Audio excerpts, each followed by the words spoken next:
Dirty Dom's in trouble, and so is CM Punk. Let's break down last night's Raw. Welcome to Allison Analysis, the show where we break down wrestling shows, we analyze wrestling shows using only emojis. Before we do get started though, please like and subscribe. We do daily wrestling content here at Wrestling Republic, daily podcasts, daily news, all of that, so please subscribe and support us. Thank you. Now, CM Punk opened up Monday Night Raw. He came down to the ring and he cut what was a little bit of a slow promo. It took him a while to get to the point and it wasn't one of his better ones to start with, so I'm only going to give this a decent rating. He also dissed AEW during this, and I'm not going to lie, it was kind of funny. He pointed out how there are fans on the hard cam side in WWE. I mean, it was funny, but ultimately it was unnecessary, and I don't mind it at times when the companies exchange shots, but it needs to make sense, and in this segment, I feel like it kind of just took away from, the point of the segment. I just got people to tweet about AEW for 30 seconds rather than focusing on the segment, so I'm actually going to give that a thumbs down. But then Seth Rollins came out and CM Punk, right, and this was absolutely money. CM Punk jumped out of the ring and went on commentary to complain about how long the Seth Rollins entrance was. And it was so funny, right? This was brilliant. This was classic CM Punk, and that takes my money. But when the two got on the mic, I mean, Seth Rollins absolutely cocked CM Punk. He said to Punk, hey, I'm not going to let you get your hands on Drew McIntyre because you didn't let me get my hands on the World Championship. And this promo exchange, it was brilliant. It was money. And this again, it proves my point. It proves why Money in the Bank worked, right? Yes, it was a failed cash-in, but every couple of years, every few years, I should say, you need a failed cash-in. And they did it this time, and I think it was successful. In the past, failed cash-ins has really hurt superstars' careers and their momentums. But in this scenario, I mean, that didn't happen. In fact, I mean, it advanced the storyline. It advanced two storylines at the same time. And now, which is what I'm really excited about, we could well have a triple threat feud, right? A non-title triple threat feud. That is something which we haven't seen in professional wrestling for a long, long time. And I cannot wait to see it. But yeah, I really hope that this segment shut the haters up. Well, at least until later in the night.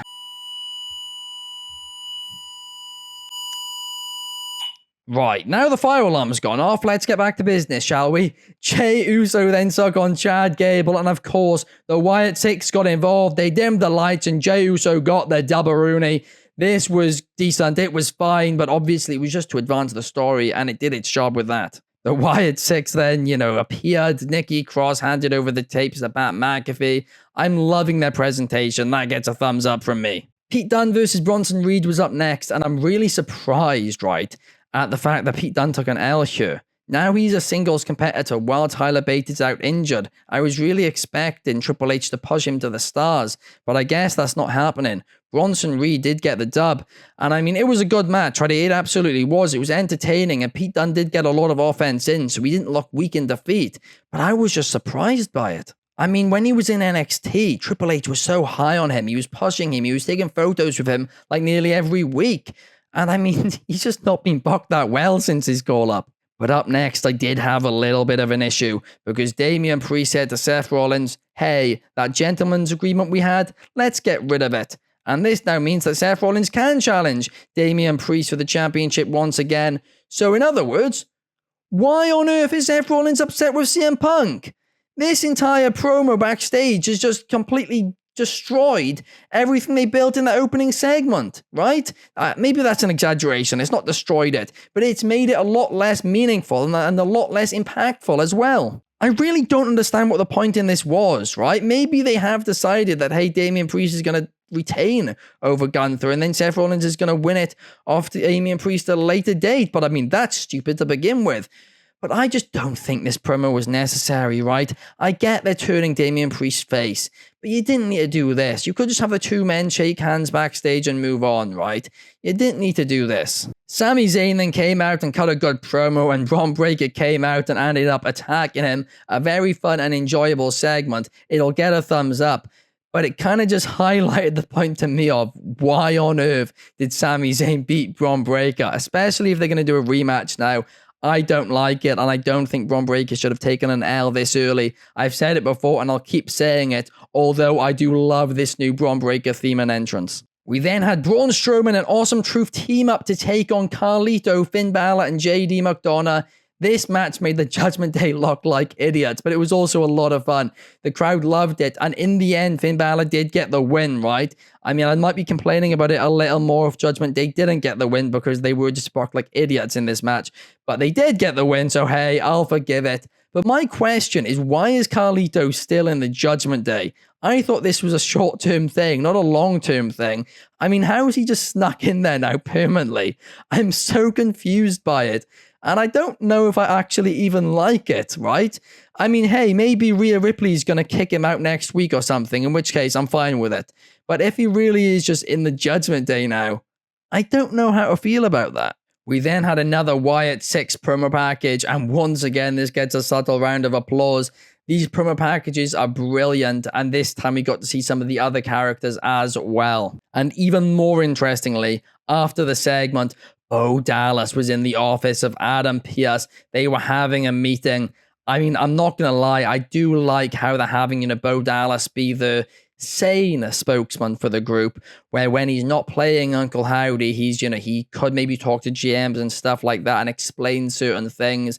I think that kind of avoids tons of obstacles you would have if that wasn't a thing. At the same time, though, why wasn't he suspended for that, massive backstage attack they did? That is kind of, a bit of a plot hole. Breakker versus Ilya Dragunov was awesome. It deserves a subtle round of applause for the time that it did last. Of course, it ended in DQ. Braun Breakker let his anger, get the best of him. And it's clear to me now they're heading towards a triple threat. Sami Zayn, Ilya Dragunov, and Braun Breakker at SummerSlam. And I don't know how to feel about this. I really don't. I don't really know why Dragunov is in the mix.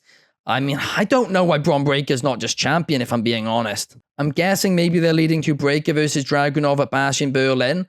But, again, why isn't Breakker champion now? Why is he going to win it in a triple threat match? It doesn't make too much sense to me about this. I really don't like the booking for it. We then had Damage Control versus Lyra Valkyria, Carter, and Chance.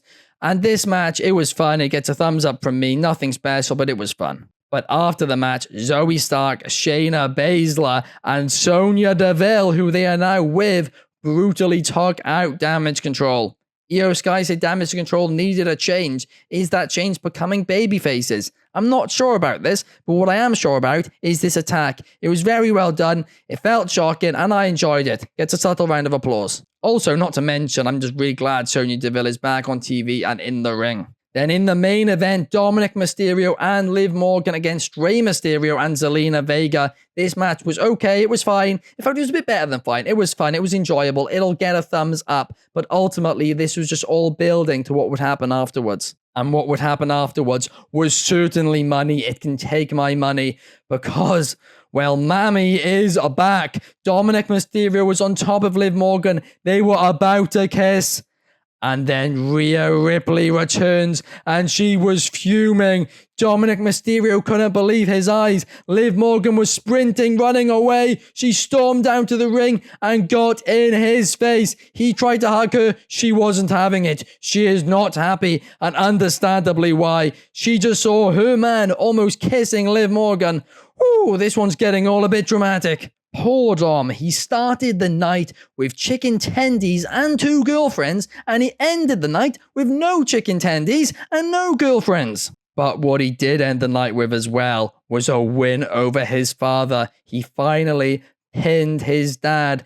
Dominic Mysterio pinned Rey Mysterio, and that was thanks to Liv Morgan.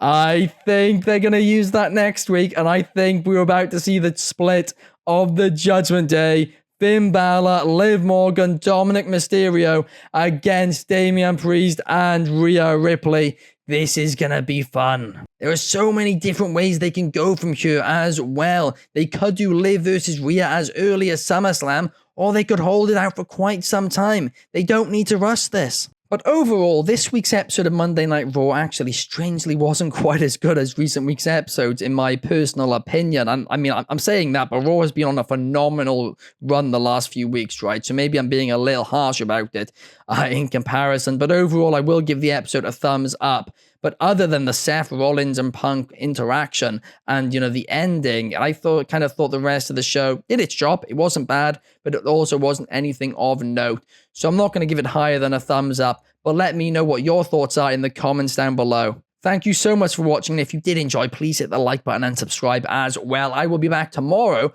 to talk to you about some wrestling news, as I am every day, but I'll be back for Allison Analysis in the next episode on Thursday to talk a little bit of AEW Dynamite. See you then. Peace.